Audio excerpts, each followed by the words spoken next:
Hind friends, कैसे हैं आप सभी। उम्मीद है आप सभी बहुत बढ़िया होंगे। और आज हम स्टार्ट करते हैं एक नए टॉपिक में। आपका स्वागत है। That is name matrix. पहले तो हम जानते हैं मैट्रिक्स होता क्या है। तो मैट्रिक्स में हम क्या करते हैं, अरेंजमेंट करते हैं। कोई भी डाटा हो, चाहे वो रियल नंबर हो, चाहे कॉम्प्लेक्स नंबर हो, किसी प्रकार का डाटा हो, यदि हम उसको रिप्रेजेंट करें किस में, रो और कॉलम की फॉर्म में, तो उसे हम कहेंगे मैट्रिक्स।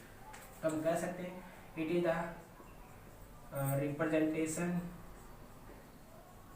Representation of data. अब डाटा कैसा हो सकता है, ये रियल नंबर भी हो सकता है आपका, या कॉम्प्लेक्स नंबर भी हो सकता है आपका। रियल नंबर भी हो सकता है और कॉम्प्लेक्स नंबर भी हो सकता है। इन किस फॉर्म में रिप्रेजेंट करेंगे, तो रो एंड कॉलम फॉर्म। पहली बात तो ये। फिर दूसरी बात इसमें क्या कहेंगे, जब भी हम मैट्रिक्स को रिप्रेजेंट करेंगे तो वो रिप्रेजेंट करेंगे स्क्वायर ब्रैकेट के अंदर। इट इज रिप्रेजेंटेड इन, हमेशा क्या रिप्रेजेंट करेंगे हम इसको, स्क्वायर ब्रैकेट के अंदर ही रिप्रेजेंट करते हैं। जैसे हमने कहा कोई मैट्रिक्स है वो इसके अंदर लेंगे, तो हमेशा जो भी इसमें मैट्रिक्स लेंगे, एलिमेंट लेंगे, तो जो इसके एलिमेंट होंगे उसको हम लिखेंगे ए आई जे की फॉर्म में। यानी इसके एलिमेंट को लिखा जाएगा क्या, ए आई जे की फॉर्म में। A I J is the element of this matrix. अब आप सोचेंगे यहाँ ए आई जे में आई और जे किसको रिप्रेजेंट करता है, ए आई जे में आई और जे किसको रिप्रेजेंट करता है, तो आप देखेंगे आई मतलब रो, तो ये रिप्रेजेंट करेगा ith रो को, और जे रिप्रेजेंट करेगा किसको, jth कॉलम को। आई रिप्रेजेंट करेगा रो को और जे रिप्रेजेंट करेगा कॉलम को। तो यदि कोई भी डाटा रो में या कॉलम में और इस मैट्रिक्स के फॉर्म में, यानी स्क्वायर ब्रैकेट की फॉर्म में रिप्रेजेंट किया जाए, तो उसको क्या कहेंगे, मैट्रिक्स का नाम है।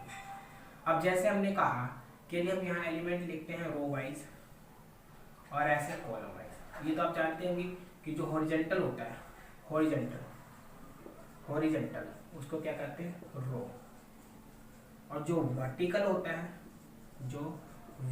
होता है उसे हम क्या कहते हैं, कॉलम। ये छोटी बेसिक सी बात तो आप जानते होंगे। तो ये होती है रो और ये होती है कॉलम।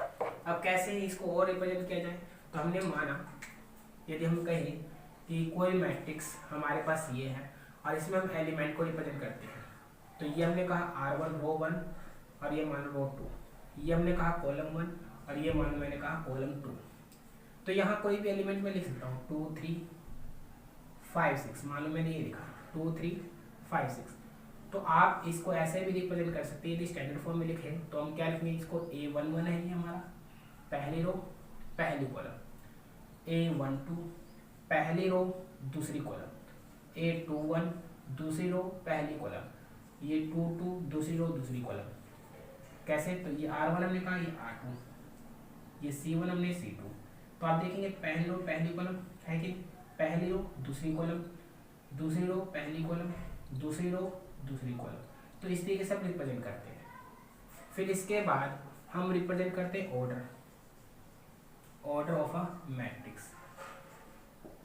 तो मान लो मैंने कहा कि किसी भी मैट्रिक्स के अंदर रोज कितने हमारे पास, number of row, that is हमने कहा कि मान लीजिए आपने नंबर ऑफ रोज कितने कहे, m, कितने रो हैं, तो हमने कहा m। और नंबर ऑफ कॉलम्स हमने कह दिए, मान लीजिए कितने, तो हमने कह दी n। तो ऑर्डर क्या होगा, उस मैट्रिक्स का ऑर्डर आप क्या बोलेंगे, तो आप बोलेंगे m इंटू n।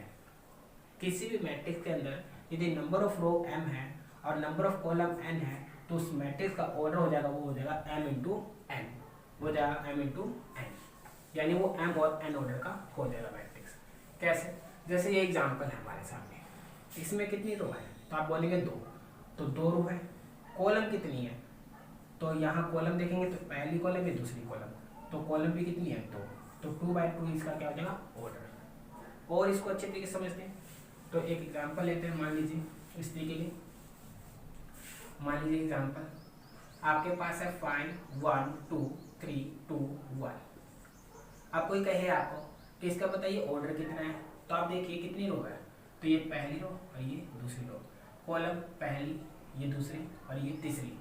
तो 2 रो, पहले तो ये रो कॉलम कितनी 3, तो ऑर्डर कितना हो जाएगा, आप इस मैट्रिक्स का ऑर्डर बोल सकते हैं दैट इज 2/3, क्योंकि 2 रो है और 3 कॉलम है, 2 रो है और 3 कॉलम है, तो आप कहेंगे 2 रो 3 कॉलम, तो 2/3 आपका ऑर्डर हो जाएगा। इसके बाद यदि आपसे पूछा जाए टोटल नंबर ऑफ एलिमेंट कितने हैं, टोटल नंबर ऑफ एलिमेंट्स, तो आप क्या कीजिए, इन दोनों की मल्टीप्लाई कीजिए, 2 3 या 6, तो आप देखेंगे टोटल नंबर ऑफ एलिमेंट कितने होंगे, 6, काउंट कर लीजिए, 1 2 3 4 5 6, चेक कर सकते हैं आप। यदि आपसे वो पूछ ले कि 1 1 एलिमेंट क्या है, 2 1 एलिमेंट क्या है, 3 2 एलिमेंट क्या है, तो कैसे पता करें, तो आप जानते हैं इसको हम यदि स्टैंडर्ड मैट्रिक्स के साथ कंपेयर करें तो आप इसको लिखेंगे A11 A12 13, इसी तरीके से चलता जाता है, ये 1 4 1 5 1 6, ऐसे आप दूसरी रो में आगे तो 2 1 से स्टार्ट कीजिए, 2 1 2 2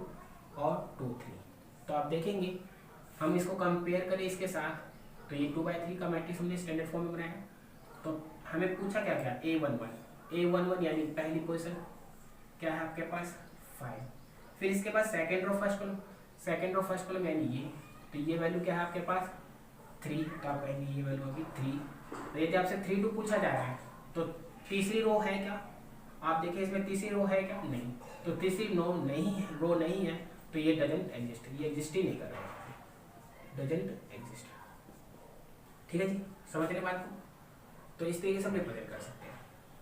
अब इसके जैसे हमने कहा एक और इसमें बात जानते हैं कि इसमें हमने कहा कि ऑर्डर ऑफ मैट्रिक्स कितनी है 2/3, एलिमेंट कितने टोटल 6, यदि 6 एलिमेंट दे दिए जाए हमें, टोटल नंबर ऑफ एलिमेंट दे दिए जाए दैट इज 6, तो आप कहेंगे किसी मैट्रिक्स के पॉसिबल ऑर्डर कितने बन सकते हैं, यदि 6 एलिमेंट है तो पॉसिबल ऑर्डर क्या बनेंगे, तो हो सकता है 6/1 या हो सकता है 1/6, यानी 6 रो 1 कॉलम हो, या हो सकता है 1 रो 6 कॉलम हो, या 2/3 2 रो 3 कॉलम हो, या 3/2 3 रो 2 कॉलम हो, और क्या पॉसिबल हो सकता है यहाँ पे सोचिए आप, क्या और इसको हम कुछ लिख सकते हैं, तो आपके दिमाग में आएगा कि नहीं 6/1 या 1/6 हो सकता है, या 2/3 या 3/2 हो सकता है, तो यहाँ से हम इसको इस फॉर्म में ही लिख पाएंगे, यानी हम कहेंगे पॉसिबल ऑर्डर, तो इसके हो सकते हैं 6/1 1/6 2/3 3/2।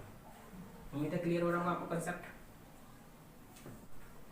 तो और एग्जांपल देखते हैं इसके, मान लीजिए आपको रिप्रेजेंट करना है 2/3 का एलिमेंट ऑर्डर आपको 2/3 है, तो आप मैट्रिक्स कैसे बना सकते हैं 2/3 का, तो आप कहेंगे जिसमें 2 रो है और 3 क्या हो कॉलम, तो आप कहेंगे A11 A12 A13 A21 और 22 और 33, इस तरीके से बना सकते हैं 2 3, ये बना सकते हैं आप। यदि आपको कहा जाए 3/2 का बनाइए, तो जिसमें 3 रो और 2 कॉलम हो, तो आप कहेंगे A11 A12 3 रो यानी 1 2 1 3, कॉलम कितनी 2, तो A11 1 2 हो सकता है, 2 1 2 2 हो सकता है, और 3 1 3 2 हो सकता है।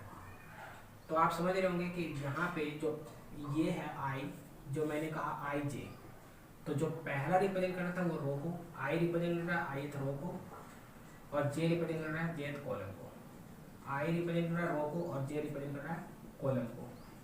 तो आप इसको यहाँ से भी रीड कर सकते हैं, देखिए ध्यान से, पहली रो पहली कॉलम, पहली रो तो पहली है दूसरी कॉलम है, ये देखिए दूसरी रो है मगर कॉलम कौन सी है पहली, ये दूसरी रो है मगर कॉलम कौन सी है दूसरी, तीसरी रो है मगर कॉलम कौन सी है पहली, रो तीसरी है मगर कॉलम कौन सी है दूसरी, इस तरीके से हम पहचान करते हैं। इसी तरीके से यदि हम बात कहें, यदि हमें कोई कहे कि आप मैट्रिक्स बनाइए, how to make a matrix,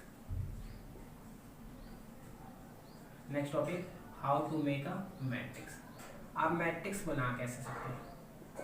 मान लीजिए वो आपको कहता है कि एक एलिमेंट देता है AIJ के नाम से, मान लीजिए उसने कहा I + J, और आपसे कह दिया उसने कि आप मैट्रिक्स बना दीजिए किसकी 2/2 ऑर्डर की, तो कैसे बनाए, तो आप पहले देखिए 2/2 ऑर्डर की मैट्रिक्स बनानी है, तो मान लीजिए हमने कहा वो A मैट्रिक्स है, और 2/2 की यानी 2 रो और 2 कॉलम होनी चाहिए, तो रो 2 यानी A11 A12, कॉलम भी 2, पहली रो होगी ये, दूसरी रो 2 1 2 2, इस तरीके से लिखेंगे आप 2/2 की मैट्रिक्स। तो हमें निकाल A11 A12 2 1 2 2, इसमें देख रहे हैं आप 2 रो है, रो 1 रो 2 कॉलम 1 कॉलम 2, अब यहाँ A11 कैसे निकाला जाए, तो A11 के लिए देखेंगे i प्लस जे, हमें ए आई जे क्या दे रहा है, आई प्लस जे, और हमने कहा कि जो पहला होता है वो आई होता है और दूसरा होता है जे होता है। तो आप कहेंगे A11 निकालना है, इसका मतलब आई की वैल्यू 1 है और जे की वैल्यू 1 है। पुट कीजिए 1 प्लस में 1 दैट इज 2। इसी तरीके से यदि 1 2 निकालना है तो आप कहेंगे आई की वैल्यू कितनी होगी 1 और जे की वैल्यू कितनी होगी 2। तो यहाँ पुट कीजिए 1 प्लस 2 3 हो गया। इसी तरीके से मान लीजिए आपने निकालना है 2 1, क्या निकालना है 2 1, तो आई कितना है आपके पास 2 और जे कितना आपके पास 1, तो इधर 2 प्लस में 1 दैट इज 3। यदि आपको निकालना है 2 2, तो आप देखेंगे आई कितना है 2, जे कितना है 2, तो 2 प्लस 2 4, तो ये जो आपका ठीक है जी एलिमेंट आ गया आपके। अब मैट्रिक्स में लिखना है तो A11 की वैल्यू कितनी है, तो आप बोलेंगे 2, यहाँ रख दीजिए। A12 की वैल्यू कितनी है 3, A21 की वैल्यू कितनी है 3 और A22 की वैल्यू कितनी है 4, तो ये आपकी मैट्रिक्स बन जाएगी। इस तरीके से बना सकते हैं मैट्रिक्स। एक और एग्जांपल लेते हैं, मान लीजिए एक और एग्जांपल, हमने कहा कि यदि हमें मैट्रिक्स बनानी कितने की, तो 3/2 ऑर्डर की, ये ऑर्डर होना चाहिए। और यदि हमें ये कहा जाए कि ए आई जे एलिमेंट है वो क्या होना चाहिए आपका, तो आई माइनस जे का होल स्क्वायर, ये दे दिया गया। तो कैसे निकालें, तो अभी सिंपल, यदि हमने मान लिया वो मैट्रिक्स हमने लाइट कर ली ए, तो 3/2, तो यानी रो कितने नीचे 3 और कॉलम कितने नीचे 2, तो 3 रो 2 कॉलम का बना दीजिए आप। तो आप कहेंगे 3 रो यानी 1 2 और 3 कॉलम 1 2, ठीक है जी, तो 3 रो। तो हमने कहा यहाँ A11 होगा, यहाँ A12, यहाँ 2 1, यहाँ 2 2, यहाँ 3 1, यहाँ 3 2। अब एलिमेंट निकालिए, यहाँ 1 1 रखिए A11, तो 1 माइनस 1 0, 0 का square 0, A12 1 minus 2 minus 1, minus 1 का स्क्वायर प्लस 1। इसी तरीके से 2 1 निकालिए, 2 माइनस 1 1 1 का स्क्वायर 1, A22 2 माइनस 2 0, 0 का स्क्वायर 0, यहाँ वैल्यू पुट करते जाइए आप।